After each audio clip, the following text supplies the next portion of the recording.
At isa sa mga salarin o nagdulot ng napakadaming tambak. Alam nyo, hindi lamang mga dahon ang mga nagkalat ito. Maihahalang tulad ko sa isang... Ay, mamaya pa. Subok na. Oh! Tamad, konti na mabulong na.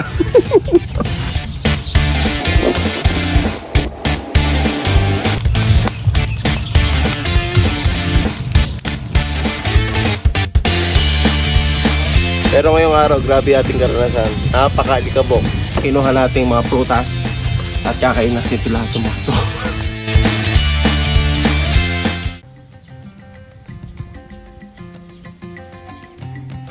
Tila ba autumn or fall season ang aking kinaroroonan o lugar na aking kinalalagyan ngayon? Tingnan mo nga naman, napakadaming dahon ang aking nakokolekta sa aking bakuran.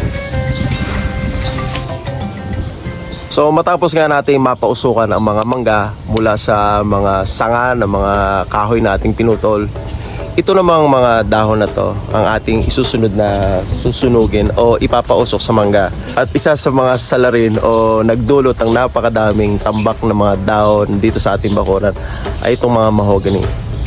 Ayan.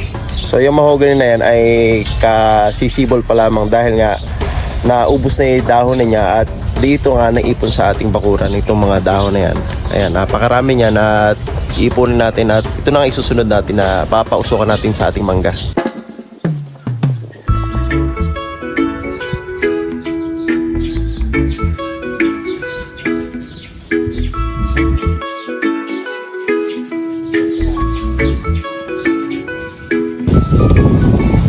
Alam nyo, hindi lamang mga dahon ang mga nagkalat ito, kundi mga damo rin na kakaiba. Alam nyo, ipapakita sa inyo, may kakaibang damo rito sa aking bakuran na kung saan may laman siya at parang maihahalin tulad ko yung buto nito sa isang dinamita. Dahil parang sumakap.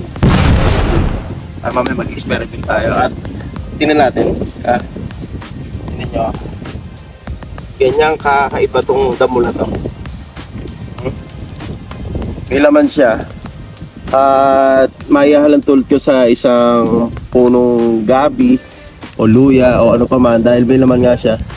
At itong damo na to, kahit sunugin o mamatay sa tag-araw, hindi pa rin siya matitinag dahil nga meron siyang ugat na kakaiba na may laman.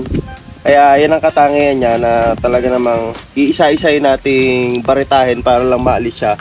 O kung sakali naman, pwede naman nating gamitin ang kapangyarihan ng chemical. Pero I would rather to use this kind of crowbar. Well, that is not a crowbar. That is called a digging bar. Kasi ang crowbar ay may kalawit na ginagamit na pangalis ng pako. And that is just a little English for us. Kaya isa-isahin natin muna.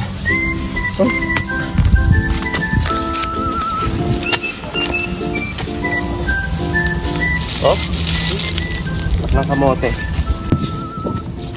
At yung mga bunga na ito, tulad nitong isang to. Ayan. Babalik tayo sa pagkabata. Ako saan ito ay paglalaro natin mamaya. Kaya ako kolektahin ko wala ito mga ito. Maglalaro tayo. Kolektahin natin.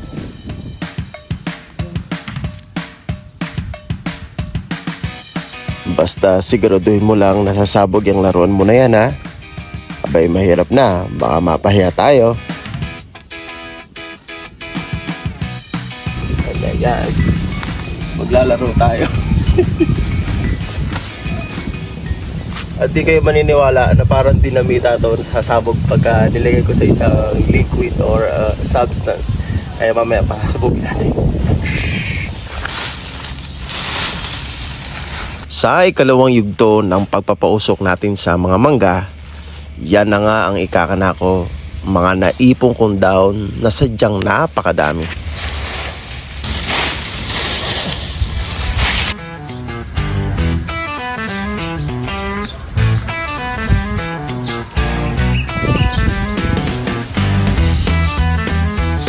At idadamay ko na rin ang aking lawn o damuhan sa aking bakuran. Kukunin ko at ipunin nga ang mga dahon na to, pandagdag na rin sa pagpapausok sa mga mangga.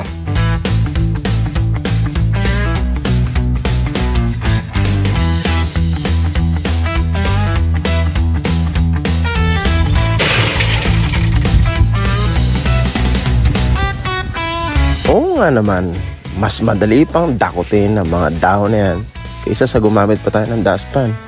Diwara kaya?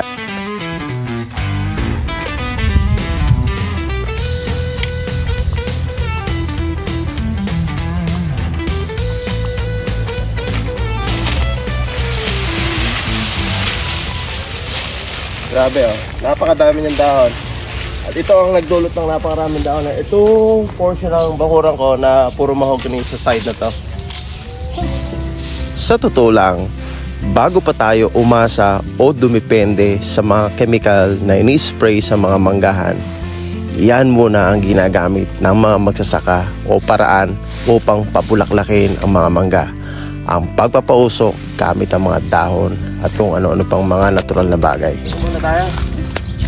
Pagod. Bayabas ah. Bayabas. Panandalian, tayo muna ay hihinto sa ating trabaho. At habang tayo nga ay namamahinga, kumain kaya muna tayo ng bayabas na yan. Oh, sariwang sariwa.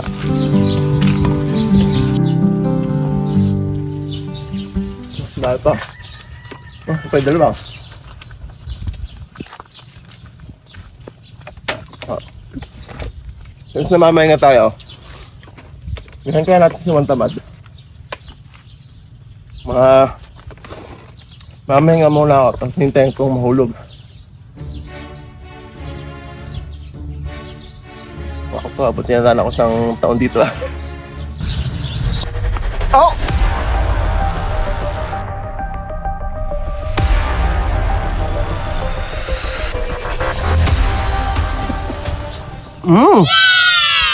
Tamad, konti na mabulunan. Jackpot. Ha? Kung tayo tatamad-tamad sa trabaho ah. Arte lang yan. Take one only.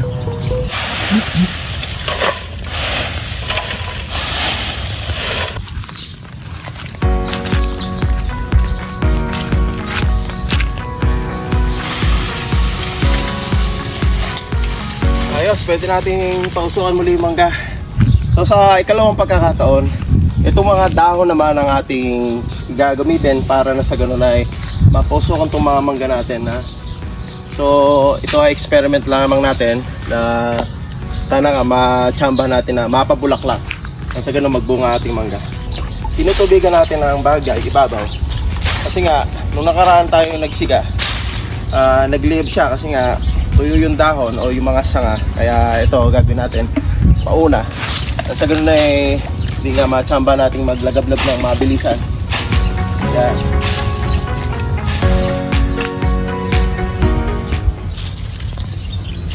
alright, that is what I'm talking about. Slowly but surely.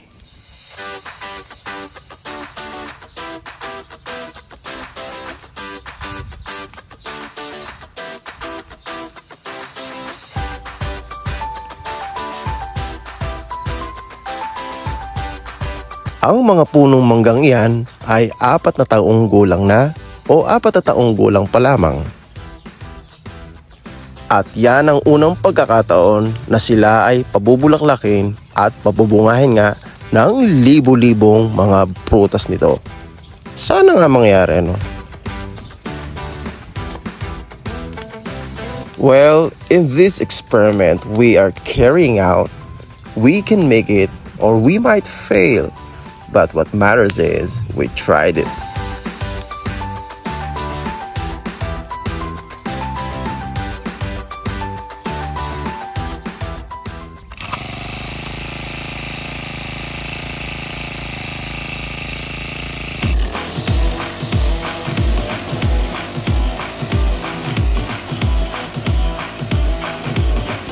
Kikinisin ko na rin ang palibot o bakuran ng manggahan na yan. At ang masisimot kong mga damo na yan, kasali na rin mga dahon, ay aking isasama sa pagpapausok ng mangga.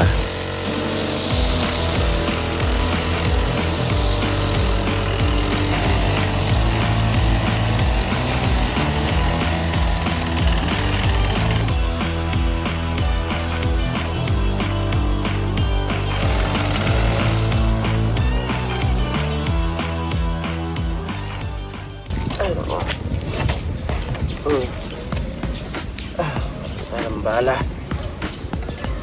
Okay, tumayo ko nga. Few months ago, sa ating mga nakararang episode, nililista rin natin itong area to, itong yard natin sa Manggahan. Pero ngayong araw, grabe ating karanasan. Napakalikabok. Grabe. Kumain talaga ako. Literally, kumain ako ng kabok.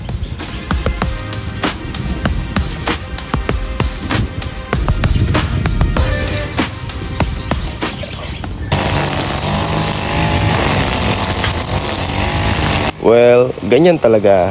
At wala ka na magagawa, sasabog at sasabog ang alikabok dahil tag-araw ngayon.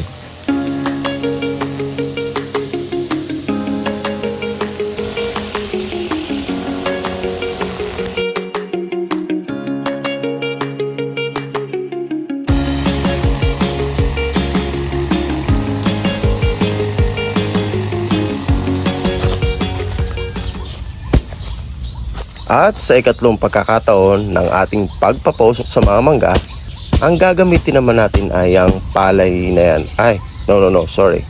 Yung ipa na yan.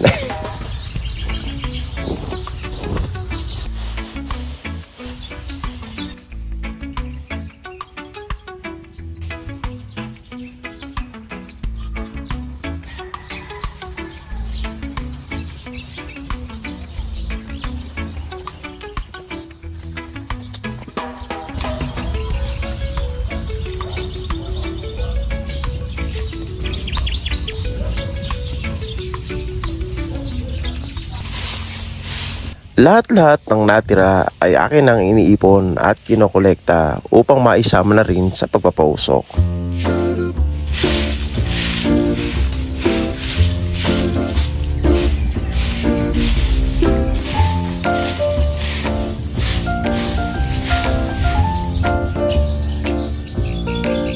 At sa ikaapat at huling pagkakataon, ating muling sisindihan ang mga ito at pausokan nating muli ang mangga. At isasama ko na rin sa pagpapusok ang mga natirang ipa sa gilid ng mga tambak ng ipang unang pinausukan natin.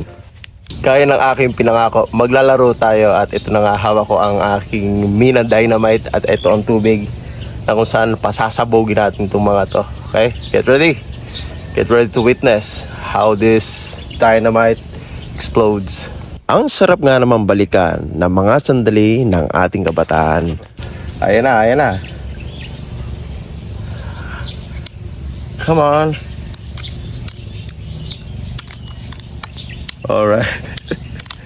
How cute. Okay, very good. And this reminds children how playing is important. Okay, so ito pa yung kakainin natin ngayon. Ako, kakainin lahat ang kinuha natin prutas. Alright. So ito na, nakahanda na. Whew. So ina nga sila, yung mga kinuha nating mga prutas at kakain natin ito lahat ng mga ito. Bisa natin sa mangga. Ay, so bayabas muna. Ulitin natin si Juan Tamad.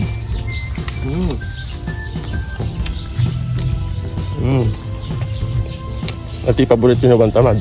Baba. No? Sa mangga. Sana all, itong mga mangga nga sana mamunga. Atin ngang pinausukan na tumaasa tayo na mamumunga itong mga to susunod sa mga buwan. Yan. Sarap kumain ng mga sariwang prutas sa ating pangulam. Malampat hinog na siya ngayon. Okay, sa pang-apat na pagkataon, sisigan natin muli itong mangga o pausukan natin yung mga naipon nating mga dahon. Ito ulit, sisimutin natin o nasimut na nga natin. Kung sisinda natin muli.